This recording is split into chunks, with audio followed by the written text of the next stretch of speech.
আসসালামু আলাইকুম ও রহমতুল্লাহ। সম্মানিত দর্শক, আমি মোহাম্মদ সাখাওয়াত হোসেন। আজকে আমি কথা বলবো চাকরি নামক সোনার হরিণ নিয়ে। চাকরি নামক টাকা আয়ের উৎসের পিছনে ঘুরছে লাখো লাখো মানুষ। অনার্স মাস্টার্স শেষ করেও মিলতেছে না চাকরি নামক সোনার হরিণ। আমরা আমাদের গোল্ড টাইমগুলো ব্যয় করতে পড়তেছি কত শত বই। আমরা আমাদের মূল্যবান সময়গুলো ব্যয় করি ক্লাসের নির্দিষ্ট কিছু বইয়ের পিছনে। একটা সময় আমি চিন্তা করতাম আমি অনেক পড়াশোনা করলে আমার জীবন সুন্দর হবে। আজ আমি বুঝতে পারলাম শুধু পড়াশোনায় মানুষকে ভালো পজিশনে নিতে পারে না। চাকরি বা ভালো পজিশন পেতে হলে প্রয়োজন টাকার। টাকা আছে মানেই আপনি এই দেশের ক্ষমতাবান, টাকা আছে মানেই আপনার সম্মান আকাশচুম্বী। দেশে যে টাকাওয়ালাদের দাপট, টাকাওয়ালার সাথে টাকাওয়ালার প্রতিযোগিতা হচ্ছে। আর এই প্রতিযোগিতায় অংশগ্রহণ করতে না পারায় আমাদের মতো মধ্যবিত্ত আর নিম্নবিত্তরা ঠকে আসছে যুগের পর যুগ। আমরা না পারতেছি প্রতিবাদ করতে, না পারতেছি তাদের প্রতিযোগিতায় অংশগ্রহণ করতে। কারণ আমরা যে মধ্যবিত্ত, আমাদের যে টাকা নামক এক্সট্রা পাওয়ারটা নেই। হাজারো প্রতিকূলতাকে উপেক্ষা করে পড়াশোনা করা মানুষগুলো পাচ্ছে না তাদের সঠিক মূল্যায়ন।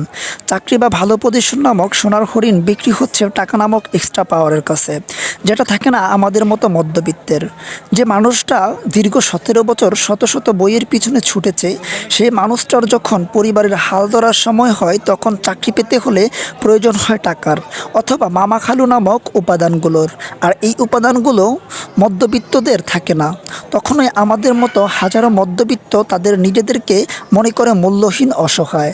আর এই অসহায়ত্ব ও মূল্যহীন কাটিয়ে ওঠার জন্য মনস্থির করে সে বিদেশ পাড়ি জমাবে। ভাই আত্মীয় স্বজন থেকে টাকা নিয়ে বিদেশ যাওয়ার প্রস্তুতি নেয়। সেখানেও তাদের চরমভাবে ঠকতে হচ্ছে দিনের পর দিন, বছরের পর বছর।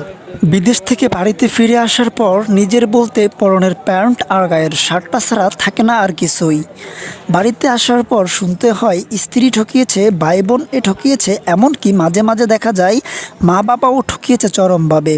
আসলে পুরুষ মানুষ বাঁচেই ঠকে যাওয়ার জন্য, কখনো নিজের কাছে, কখনো মা বাবার কাছে, কখনো বা স্ত্রী সন্তানের কাছে। পর্যায়ক্রমে ঠকতে ঠকতে মৃত্যুর কাছেই অবসান হয় এই ঠকে যাওয়ার। আসলে এত কথা বলার কারণ হচ্ছে এই ভিডিওটা। এই ভিডিওতে কতগুলো যুবক ইন্টার অনার্স কেউ বা মাস্টার্স শেষ করেছে। সাধারণ একটা গার্মেন্টস হেল্পার হওয়ার জন্য সেই সকাল 7টা থেকে এই বৃষ্টির মধ্যে দাঁড়িয়ে আছে, তাও জুটলো না সাধারণ একটা চাকরি। হতাশ হয়ে বাড়িতে ফিরে যেতে হচ্ছে। কবে এই হতাশা কেটে উঠবে আমাদের এই দেশ? কবে হতাশামুক্ত হবে আমাদের এই যুব সমাজ? কবে আমাদের এই দেশ যোগ্য লোককে সঠিকভাবে মূল্যায়ন করবে? নেই কোনো নির্দিষ্ট সময় বা তারিখ। হতাশায় ভুগতে হবে অনির্দিষ্টকাল, কারণ মধ্যবিত্তের নেই টাকা নামক এক্সট্রা পাওয়ার। আসুন না, টাকা নামক এক্সট্রা পাওয়ার দিয়ে আমরা মানুষকে বিবেচনা না করি, মেধা যোগ্যতা দক্ষতা দিয়ে বিবেচনা করি। সঠিক মানুষটাকে মূল্যায়ন করি, মেধা যোগ্যতা দক্ষতাকে প্রাধান্য দেই, দেশের মানুষকে দক্ষতা যোগ্যতা অর্জনে উৎসাহিত করি। আজ এই পর্যন্ত।